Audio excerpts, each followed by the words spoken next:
Hey guys, welcome back to the Mystery of the Celestial Triangle. I'm your host, Caillea Crone. Today we'll be exploring part 4B, the Cascade region. Last episode, we left off in southern Oregon. We're going to continue up the Interstate 5 corridor, and our first stop is Eugene. So, Eugene City, Oregon was allegedly founded by this guy on the right, Eugene Franklin Skinner. And as soon as I found photographs of him, I knew something was up. Every photograph I found looked like this one on the right, pasted in. And as I was digging into his biography, I discovered that he wasn't the first Eugene Franklin Skinner, born to his parents, John Joseph Skinner and Amelia Richardson. He had an older brother of the identical name, who allegedly was born and died in 1807. But I could find no birth, death, or grave records for the first Eugene. This second Eugene was said to be born on September 13th, 1809, in Essex, New York. His family, coincidentally, hailed from Essex, England. When I looked at his name numerologically, I get the 7 and 11 that I see so often throughout the characters that populate this triangle. But in the upper right-hand side, you see a lithograph of Eugene City in 1856 to 1859. Notice the small rounded hill in the background. Not this pointed one, but this small rounded one right here. This came to be known as Skinner Butte. And Eugene built a cabin up there. On the advice of the local tribe, they told him not to build down in the valley by the river, but to elevate his cabin to avoid the annual flooding. Skinner Butte stands 262 feet above the valley floor. And in 1893, quarry operations began on the butte. The cabin was long gone and there was no one living up there, so they decided to start gathering rocks to use in street building projects throughout the city. When they began to excavate, they found these vertical columns. Now, geologists allege that they are basaltic columns formed by a lava flow. The columns front now what is 3rd Avenue and is a popular climbing wall for area rock climbers. They average 47 feet in height. We are told that Eugene Skinner married and had 4 daughters. He's known for being the founder of the city of Eugene, and he served as its sheriff, ferry operator, farmer, and attorney until his death in 1864. He is buried in the Masonic Cemetery of Eugene, and he was a member of the 11th Lodge. The city of Eugene is built on the banks of the Willamette River and begins the area of Oregon known as the Willamette Valley. Zooming in on Eugene, you're going to notice, first of all, here's Skinner Butte that we just talked about, that much of the downtown area is dominated by the University of Oregon. Here is Hayward Field that we just mentioned about the U.S. Olympic trials in 1972. Looking at the landscaping of the University of Oregon campus reveals many hidden figures, including our standard X's and O's, hourglasses, but this time we have some new characters that have joined the mix. I've taken a screenshot of this and I've lowered the opacity so that you can see a little bit better. Now, the first thing that I noticed was this upside down pentagram that figures prominently in the center of campus. Directly to the right of it, we have a double ichthus. So we have the fish shape going this way, and we have the fish shape going this way. And I know it's hard to see with the tree cover right there. There's an inverted triangle directly above it. We've got that eyeball design with the sun disk again paired together. The X's and the O's forming an hourglass shape in the quad, but the most fascinating thing I found was this thumbprint. Zooming in on Gerlinger Hall and the Confucius Institute at the University of Oregon, notice the landscaped area right out to the front. It looks just like a thumbprint, right down to the ridging within it. Now, to accomplish this, they either landscaped this in somehow or they're mowing this in a thumbprint-like pattern. The last thing I want to cover in Eugene was this strange series of newspaper articles that I discovered when I was researching the city. The Eugene Register Guard covered extensively over the course of several months a mystery signal that was discovered in the Eugene area. Now, before I tell you about the signal, I need to backtrack and tell you about Project Pandora. So, Project Pandora was another one of the CIA's mind control programs from the 60s and the 70s. It is unknown whether the project continues. The impetus for the project was the CIA's discovery in 1962 that the U.S. Embassy in Moscow was being bombarded with EMR, electromagnetic radiation. Instead of telling the people who were working in the embassy that they were being subjected to these frequencies, the CIA decided to keep their mouth closed and to study the effects that the EMR had on the staff that worked at the embassy. Now, they found that the signal produced blurred vision, loss of mental concentration.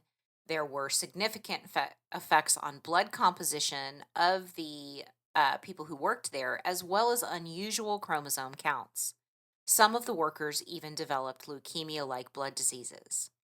Now, fast forward to 1978 and the purported cover-up of a mass experiment conducted upon the citizenry of Eugene.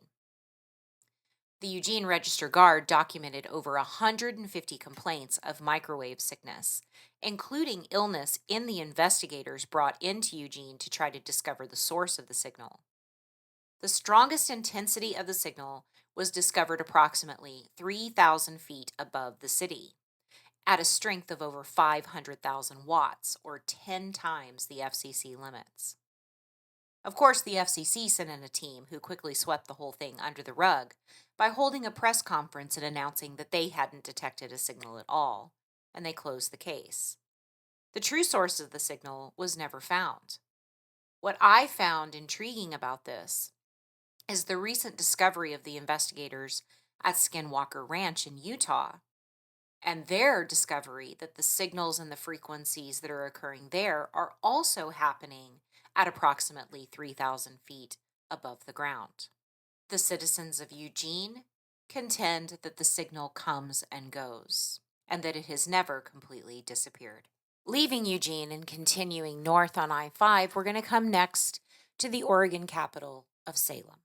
The site that is now Salem was originally a Methodist mission, turned into a school called the Oregon Institute. The town was actually initially named Institute, Oregon. The name Salem is uncertain in its origin, whether it was named after its counterpart in Massachusetts or whether they took the last 5 letters of the city of Jerusalem. Salem is on the 45th parallel, or the halfway point between the pole and the equator, and that line passes directly through the city. Regardless, both Salem's, Oregon, and Massachusetts, as well as 45th for the 45th parallel, yield the distinctive 7911 numerology that we have found throughout this entire triangle. The city of Salem is also located on the Willamette River and is about the midway point of the Willamette Valley. Scanning the city for landscape features, you're going to find a ton of stuff, even a pentagram softball park. But we're not going to focus on that today. Today we're going to tell the tale of the 3 capitals of the state of Oregon. If we head over to the official Oregon State Legislature website, they tell us all about the 3 capitals that have resided in the city of Salem.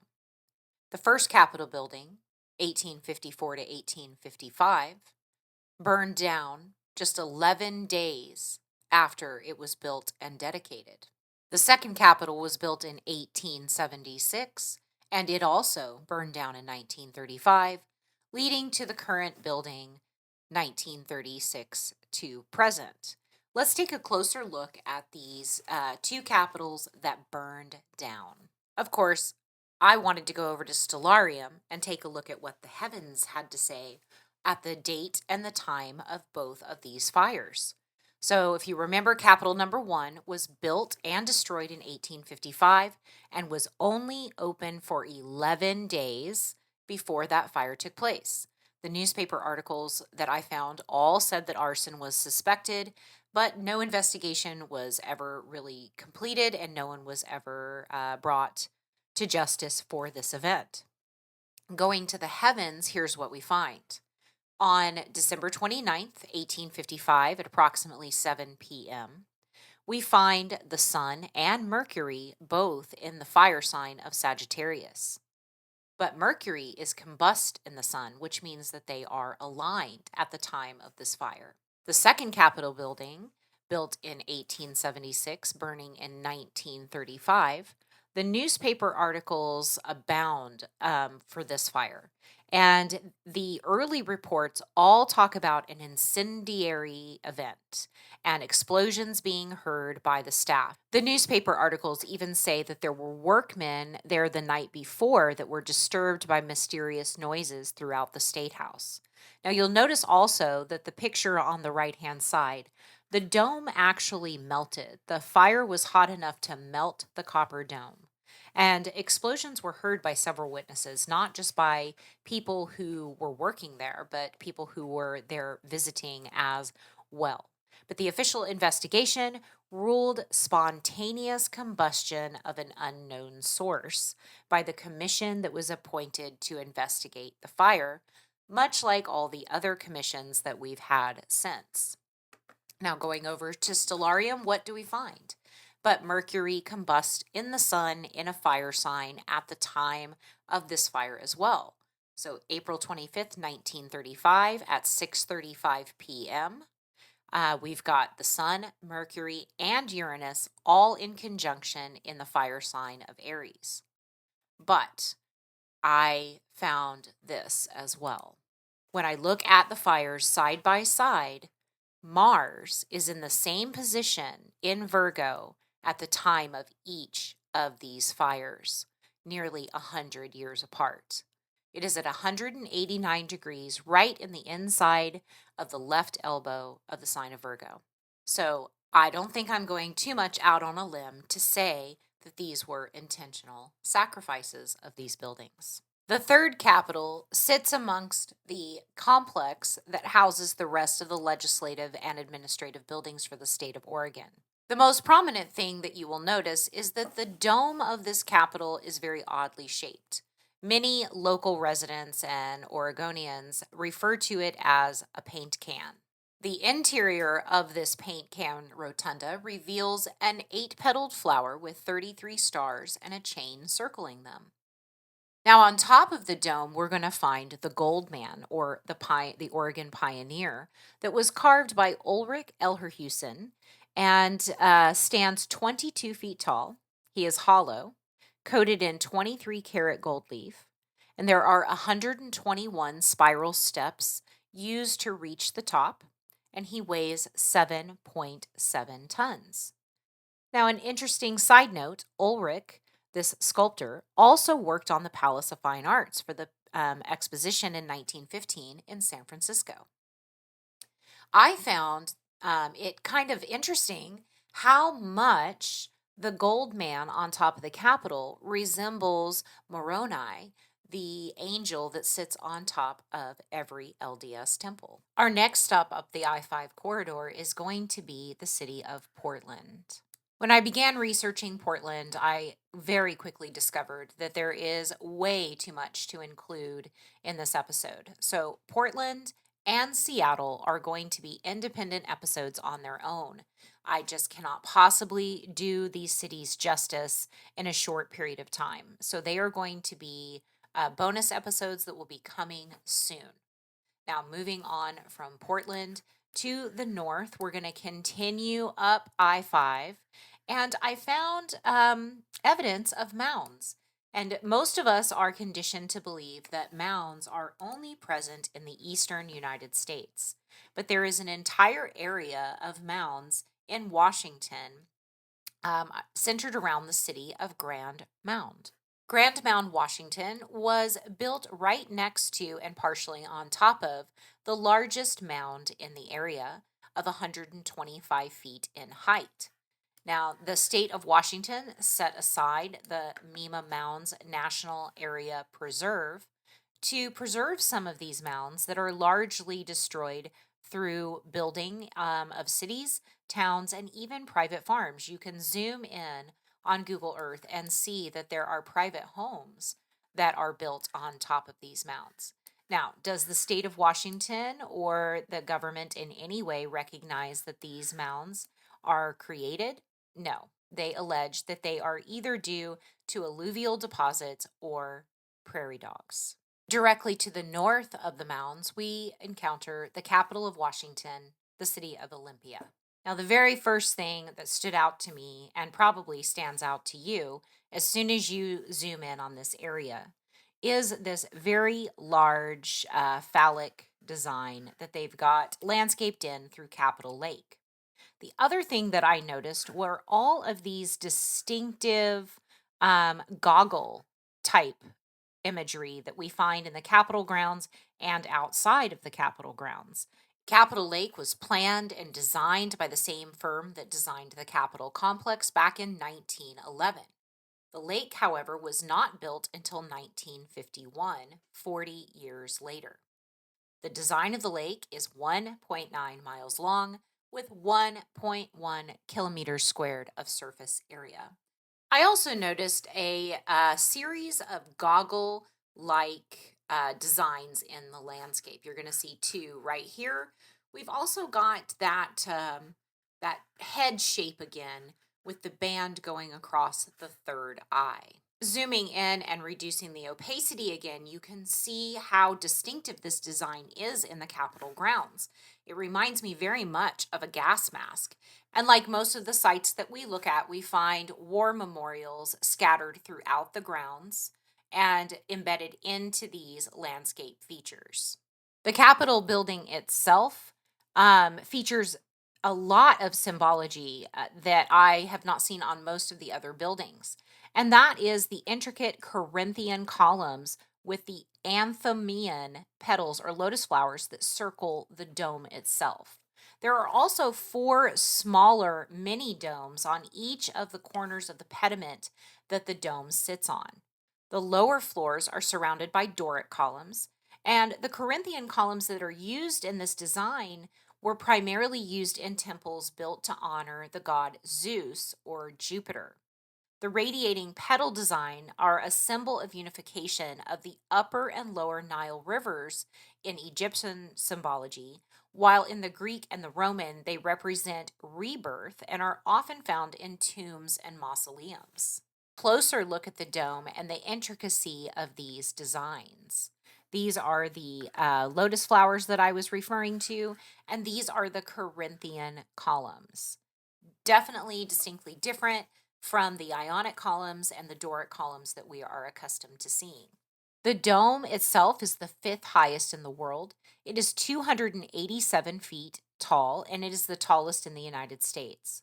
There are 42 steps leading to the north entrance, symbolizing Washington's admission as the 42nd state of the Union. Now, next to the Capitol, we have the Temple of Justice. Temple of Justice has 22 Doric columns on both the east and west faces of the building.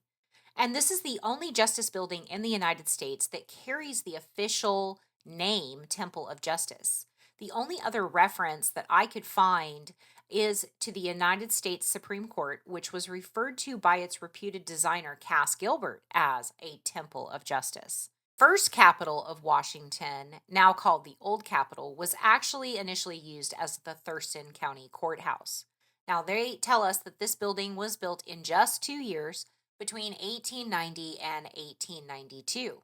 It has some very intricate gargoyles that are carved within it, and I find them very representative of lion faces. And this, like all of the other buildings that we research, I can't find a single construction photo. Directly to the east of Olympia, we find the beginnings of the Mount Rainier National Park. We've also got Mount Adams, Mount St. Helens, the triad of volcanoes that sit right outside of Puget Sound. Much like Mount Shasta down in California, both Mount St. Helens and Mount Rainier were revered and feared by the indigenous people of the area. St. Helens was reputed to be inhabited by a race of beings of a different species who are cannibals, according to Paul Kane's Wanderings of the Artist, written in 1859. Paul wanted to explore the area and see these skookums for himself. That's what the Indians called them, but was unable to find a single indigenous guide willing to take him. Newspaper accounts from the time abound with tales from miners, trappers, and even homesteaders about this race of terrifying beings.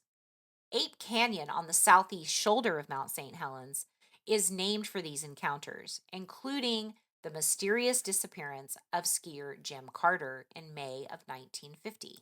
Jim Carter was an experienced skier and mountaineer who was setting up to take a photo of his team from a landmark called Dog's Head. The newspaper had this to say about his disappearance. Bob Lee, a well-known Portland mountaineer.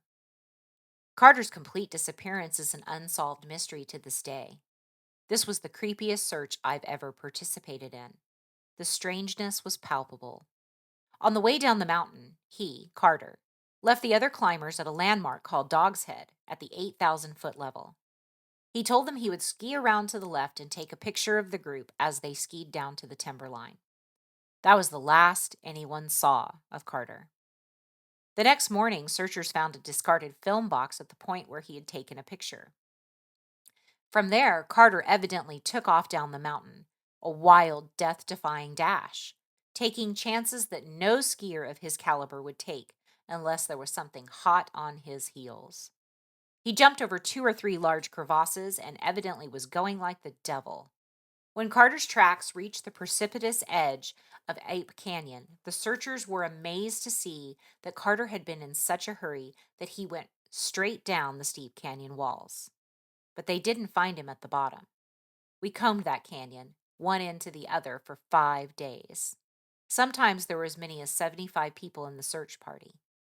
After 2 weeks of finding nothing, the search was called off. Rainier, or Tahoma, or Tacoma, or Tuahik, comes from the word from the indigenous people meaning the display of light. This mountain is viewed as female. She left the Olympic range and moved to her current location because her husband had other wives, which are known as Mount Hood and Mount Baker. Now, Rainier is home to tales of great plasma storms and lightning wars between herself and the other wives. John Wesley Carter writes in his book From the Heights in 1911 that Rainier, quote, was the mountain that was God, and presents the Great White Peak as a masculine creator god that reigns over Puget Sound and the stars of heaven. David Paulides of Missing 411 lists Rainier as a cluster zone of disappearances. He tells the story of a recent cluster that has happened just in the last year, beginning in June of 2020. Across an 8-day period, 3 different hikers in 3 different locations disappeared without a trace. The most recent disappearance was 33-year-old Sam Duvall on October 11th of 2020. The numerology stood out particularly when combined with his height of 5'9" and his weight of 155 pounds.